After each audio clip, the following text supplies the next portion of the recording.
जैसा कि गैस हम लोगों ने पिछले पार्ट में देखा था, सेकी की टीम की फाइट कमांडर बीस्ट से हुई थी और हुमरा और सेकी बड़ी आसानी से जीत गए थे, लेकिन रेबेका जीतने के बजाय वहां से भाग गई थी। तो ये वाला पार्ट यहाँ से शुरू होता है। रेबेका भागते भागते एक शहर में आते ही रेबेका को समझ में नहीं आ रहा था आखिर वो कौन सा शहर में। तभी उसे कुछ आवाज़ें सुनाई देने लगती है। वो वहाँ पर देखते ही काफ़ी सारे रोबोट्स ने इंसानों को गुलाम बना कर रखा था और कुछ लोगों को तो पिंजरे में बंद करके भी रखा था। रेबेका खुद से कहती, आखिर मैं ब्रिटनी को किस तरह से हरा सकती हूँ, स्मोक के ऊपर कौन से अटैक काम करेंगे। और तभी हैप्पी नींद में कहता है, मेरा पेट भरा हुआ है, अब मैं बिल्कुल भी खा नहीं सकता। रेबेका कहती है, तुम तो नींद में भी बात करते हो। और तभी रेबेका हैप्पी की बात को गौर करती है और ब्रिटनी भी पीछा करते करते वहाँ पर आ जाती है और उसे कहते, तुम एक बहुत बड़ी बेवकूफ़ हो। रेबेका दोबारा से भागने लगती है और कहते, तुम जितनी बार चाहो मुझे बेवकूफ़ कह सकते हो। रेबेका एक स्टोर के अंदर चली जाती है जहाँ पर उसे एक वैक्यूम मिलता है। रेबेका कहते हैं, मैं तुम्हें वैक्यूम के अंदर खींच लूंगी, लेकिन वैक्यूम के ऊपर एक यूज़र पासवर्ड लगा था। यूज़र के अलावा उसे कोई भी इस्तेमाल नहीं कर सकता था।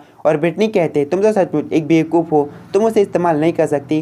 पीनो उसे एनालाइज करती है और कहते, मुझे पासवर्ड पता है, पासवर्ड है S66E। रेबेका पासवर्ड का इस्तेमाल करके वैक्यूम को खोलती। इससे पहले ब्रिटनी पॉइजन स्मोक का इस्तेमाल करती है और रेबेका वहाँ पर चिल्लाना शुरू कर देती है। और ब्रिटनी कहती है, ये पॉइजन स्मोक काफ़ी ज़्यादा खतरनाक है, तुम्हारी बॉडी सड़ने लगेगी, अब काफ़ी ज़्यादा मज़ा आएगा। और रेबेका की बॉडी के ऊपर क्रैक पड़ने लगते हैं। तभी रेबेका की कैट लिपर वाली पावर एक्टिवेट होती है और धीरे धीरे टाइम रिवर्स होने लगता है। टाइम वहाँ पर आ जाता है जहाँ पर हैप्पी ने कहा था, मेरा पेट भरा हुआ है और मैं नहीं खा सकता। रेबेका पूरी तरह से हैरान थी आखिर उसकी पावर किस तरह से एक्टिवेट हुई, लेकिन वहाँ पर ब्रिटनी आ जाती है। अब रेबेका को पता था क्या करना है। रेबेका सीधे जाती उस स्टोर में और वैक्यूम को उठा लेती है। रेबेका को तो पहले उसका पासवर्ड पता था तो वैक्यूम को खोल देती है और ब्रिटनी को वैक्यूम से खींचने लगती है। ब्रिटनी पूरी तरह से वैक्यूम के अंदर आ जाते हैं। रेबेका कहते हैं, तुमने मुझे कितनी ज़्यादा बार बेवकूफ़ कहा, लेकिन मैं बेवकूफ़ नहीं हूँ। रेबेका वैक्यूम को एक जोरदार लात मारती है और कहती है, मेरी शक्ल के सामने कभी आइयो भी मत। और पिनोस के पास आकर कहती, मैंने तो वैक्यूम को एनालाइज भी नहीं किया था, तो तुम्हें आखिर पासवर्ड कैसे पता चला। और रेबेका उसे बताती है, मेरी कैट लिपर वाली पावर एक्टिवेट हुई थी और फ्यूचर में तुमने मुझे पहले ही पासवर्ड बता दिया था, इसलिए मैंने सब कुछ संभाल लिया। पिनो कहती, मैं जितनी सोचती हूँ उससे भी ज़्यादा तुम्हारी पावर तो कितनी ज़्यादा कमाल की है।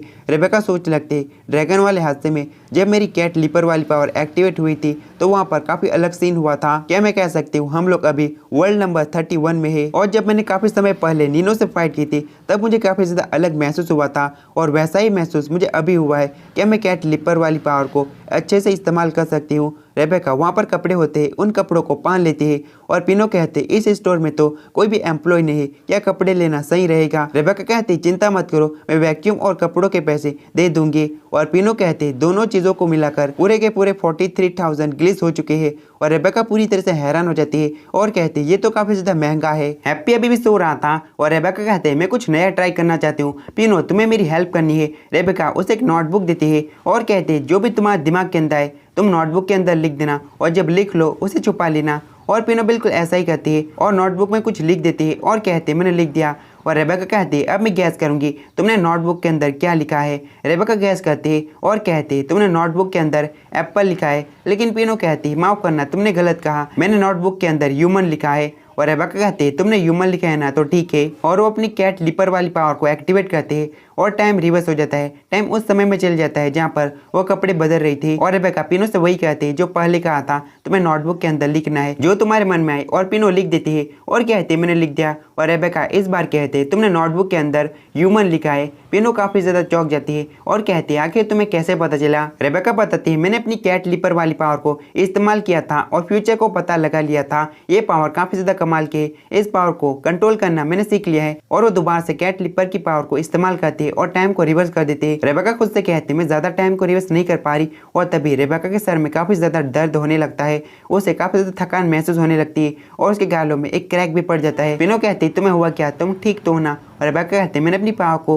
टेस्ट किया है, इस वजह से ये सब कुछ हो रहा है। अब रेबेका को समझ में आ चुका था, अगर वो बार बार अपनी कैट लिपर वाली पावर को इस्तेमाल करती रहेगी तो उसके सर में काफ़ी ज़्यादा दर्द होगा और वो कुछ ही मिनट के टाइम को रिवर्स कर सकती है। रेबेका कहते हैं, ड्रैगन जो वाले हादसे में मेरी पावर अलग ही तरह से काम कर रही थी, मैंने पूरे एक हफ्ते को रिवर्स कर दिया था, पता नहीं मैं उस तरह कभी कर पाऊंगी या फिर नहीं। फिर रेबेका कहती है, मैं अपने टाइम रिवर्स वाली पावर का नाम रखूंगी रेबेका रिवर्स। और पिनो से कहती है, आगे तुम्हें अचानक क्या हो गया है। और रेबेका अपने मन में कहती है, मेरा कट ठीक होने लगा है, लगता है कि ये बस थोड़ी देर के लिए रहता है। पिनो, क्या तुम मेरे पर एहसान करोगी, ये नोटबुक अपने साथ रखो। फिर सीन चेंज होता है, सिकी एक पेड़ के नीचे बैठा होता है और कहता है हुमरा तो वहाँ पर क्या कर रही हो, ऐसी चीज़ों के लिए हमारे पास बिल्कुल भी टाइम नहीं है। और हुमरा वहाँ पर नहा रही थी जो कहती मैं ज़्यादा देर नहीं लगाऊंगी, अब मुझे काफ़ी ज़्यादा अच्छा फील हो रहा है। तो गाइस यहाँ से एडेन ज़ीरो के सीजन 2 के 19 एपिसोड का पार्ट खत्म होता है। अब से मैं एडेन ज़ीरो के एपिसोड के 2 पार्ट निकालूंगा। वैसे मैं जल्दी 10-10 मिनट के वीडियोस डालना शुरू कर दूंगा, लेकिन अभी के लिए बस 5 मिनट के वीडियोस आएंगे।